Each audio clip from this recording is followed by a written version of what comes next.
Ay ako po si Felix, taga Princeville, Bignay. Dumating po ang demolition team mga alas 8 na lang, para sigurado. Tapos subukin namin harangin, hindi talaga mapigilan namin dahil marami ang pulis. Mas marami sa amin, konting-konti lang kami rito. Ang pulis naman, napakarami, umabot siguro sa mga 500 pulis.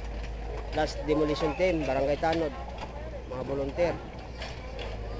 Marami po talaga sila, hindi namin kaya. Bakit hindi kami binigyan ng malalipatan bago kami demolish dito? Eh, dinki naman yun. Sige na. Hindi namin alam kung saan kami ngayon pupunta. Gamitan din kami ng yung bako na hindi man dapat gamitan ng bako. Dahil handa naman kami sanang umalis dito kung mayroon lang kaming malalipatan talaga. Yan lang. Mayor, wala pa kaming kain.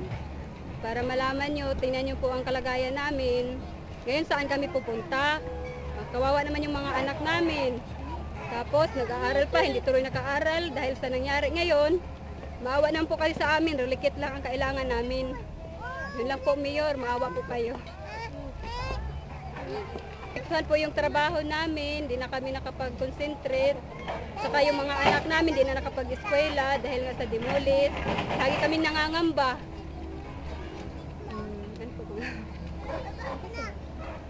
Kaming mga hirap, pinapahirapan nila lalo. Pati pa naman tubig na pinakinabangan ng mahirap.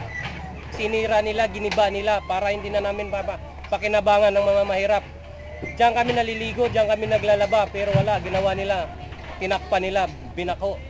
Tapos, yan balon yan. Yan o, yung balon na yun. Ganyan. Hirap lang kami. Kailangan kami nakitira dahil wala kaming maupahan, tsaka wala kami hanap buhay. Tapos ngayon, tingnan nyo kung anong nangyari sa amin. Ginawa kami nanditong hayop, mabuti pang hayop, ilalagay ko sa isang kulungan. Naging maayos yan matulog. Kami wala. Masakit po kasi nawalan po kami ng bahay, wala po kami relocation. Yun yung pinaglalaban po nandito. Hindi ka mapayag sa sitwasyon na to dito? Sila po yung dito, ipalit namin. Kami yung magdedemol.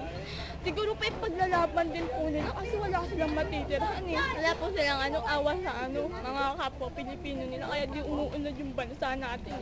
Kasi napakakurakot nila. Napakayapang nila. Porkit mayaman lang sila, inaasas na nila kami. Sila dito, kami doon. Kahit po siguro sa kanila mag-aanit po sila eh. Binoto-boto yung mayor na tapos ganito gagawin sa amin.